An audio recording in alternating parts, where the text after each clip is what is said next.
So let's move on to our second film. Shall we take a trip across the UK to a little place called Belfast? Shall we do that, Linda? Shall we go to Belfast? Yeah, let's go. Let's go for it. Let's go to Belfast. Let's go to Belfast first. Why not? Why not? Written and directed by Kenneth Branagh, Sir Kenneth Branagh. Kenneth Branagh. Is it Branagh? Branagh. He gets a lot of kudos in my book. I call him Branagh. Branagh. You say, if you ever interviewed him, you'd say Mr. Branagh. Written and directed by Kenneth Branagh. And then he said Branagh. Then I'm not going to say Branagh. He gets points in my book because he's a massive Spurs fan. So he is. Yes. He did actually, when White Hart Lane was torn down and for the new stadium, he made a video. And it's him sitting in the Soho screening rooms, which I thought was quite funny. Lovely. It's like, oh, look at that.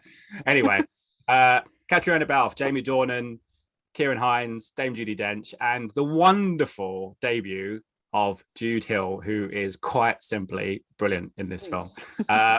This film takes much from Kenneth Branagh's youth. And I never knew this about Kenneth Branagh, that he was born and raised in Belfast. Yeah. Never knew. I thought he was from London. So sorry, Sir Kenneth, if you're watching. I'm sorry we got confused with your birth, but then it's not really our business, is it? Anyway, it takes a lot from his growing up in Belfast, and this was a film that I think, if I remember correctly, he said that during lockdown he was trying to think of something creative to do, and he thought this was the perfect time to tell the story that he'd wanted to tell for a long time. So it's kind of a coming of age drama comedy. You know, there's some funny bits in it, but it is at the center of the riots and the issues in Belfast in the early 1960s. I believe it's in the 1960s. It's about him and his family.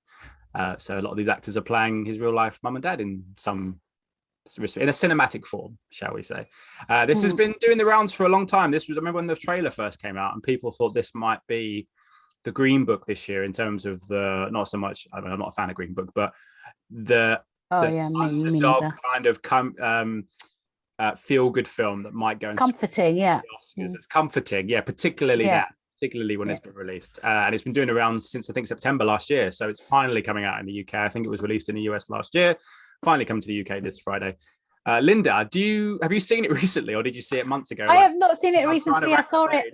I went to the London Film Festival premiere, and I saw it then, and they all came and sort of were on stage and talked about it, and it was really fabulous to see them all there. But I have not seen it recently, but it's still quite fresh in my mind, and I had my notes from when I saw it. So it's not a long film. No, it's like 90 minutes, isn't it? 95 minutes. It's not a long film, and I think there's so much in it that I don't think it's possible to forget what it's about. So I really loved it. I think had this year not been so strong, there's some really strong films in the award season this year. I know I sound obsessed with award season, but we are in award season right now, and you've got to think about it. It'd be very silly not to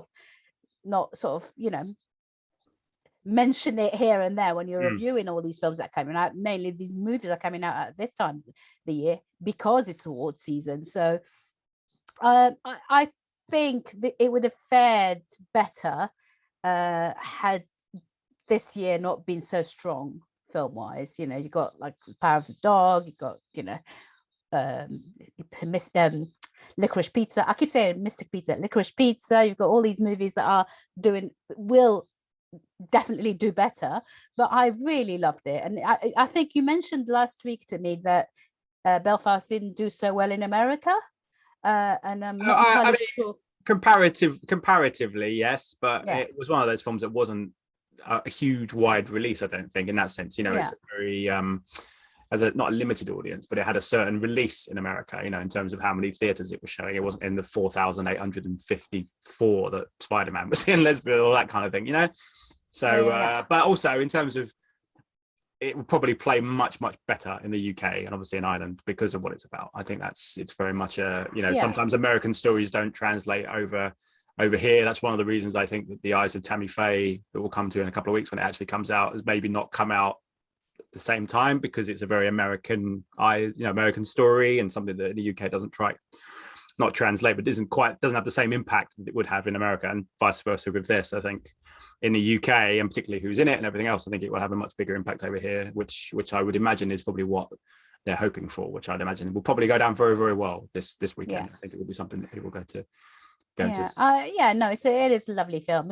All I have to say is a lovely. You've got to see the young actor playing sort of Branagh's sort of, you know, the younger Branagh is absolutely brilliant, and he's adorable, and Jamie Dornan is excellent, and you know, I'm very pleased that Jamie Dornan is making films like this now, because he's a really good actor.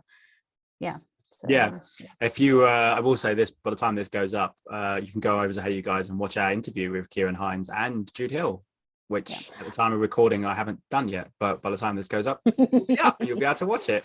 Also, we did the premiere last year, so there's loads of coverage for that if you feel so inclined.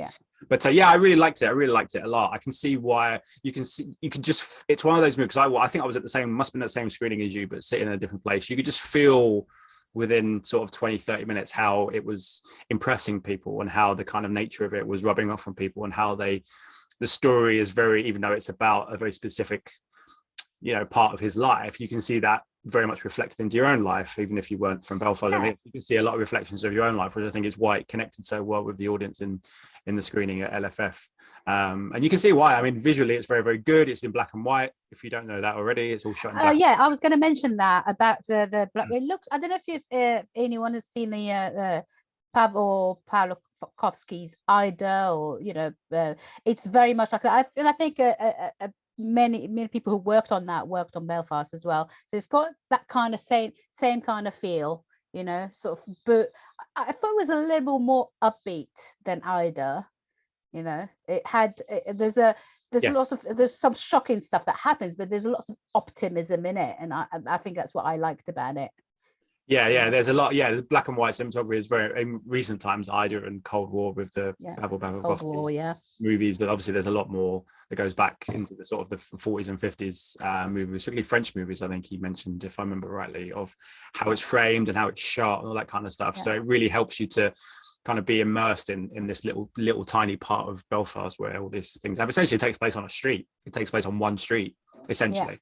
And to be able to wrap that story around that was very impressive. I also liked the fact that it starts when it, not to give, this is not a spoiler or anything like that, because that's what the film's about, but within the first sort of 15-20 minutes you understand what's happening in Belfast. You know, you can see the conflict between the Catholics and the Protestants, all that kind of stuff. So he doesn't shy away from that. In fact, he shows you that stuff pretty quick into the film. But there's that's the kind of the undercurrent. The feel-good stuff kind of seeps in as the film goes on. There's some wonderful moments. I think if you don't know already, there's lots of social media around Jamie Dornan singing a song. So, you know, you might get to see that. It's in the trailer, I think, but in the movie it plays quite well. And that was a moment where you could feel the audience wanted to get up and start dancing and clapping and stuff. So that kind of shows the impact that it had. But I really liked it. I thought Jude Hill was really good. I thought Caitriona Balfe was the star of the film in terms of performances. I thought she was fantastic as Ma, she's known in the film. Judi Dench, but everyone's great. Even Jamie Dornan, who I'm not a huge fan of. But I think he's fabulous in this. Yeah, no, he's very, very good in this. Yeah, fab. But again, like you mentioned there, I don't think he's quite. This was probably the first role I've seen him and gone, I can see it now. Yes, I can see it in this one particularly. But everyone's very, very good in this. So performances across the board, really well written and directed. There's some really funny moments in there as well, in amongst all of the serious, you know, the serious nature of the film. So the balance between everything is done so well that I think he deserves a lot of praise for that.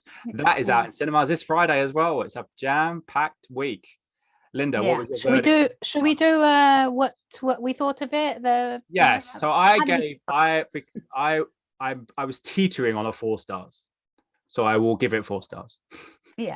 I gave it 4 stars from me as well. I had it at a 3.5 because one of the places that I write does halves, so I gave it 3.5. But oh no, I think I bumped it up. I've given it. We've gone with it's 3.5, so we've upped it up to 4. That's how we've done. Ladies and gentlemen, you're watching Hey You Guys. Hey You Guys, huh? Hey You Guys. Is that from the Goonies? It is indeed, yeah. Nice. Hey You Guys.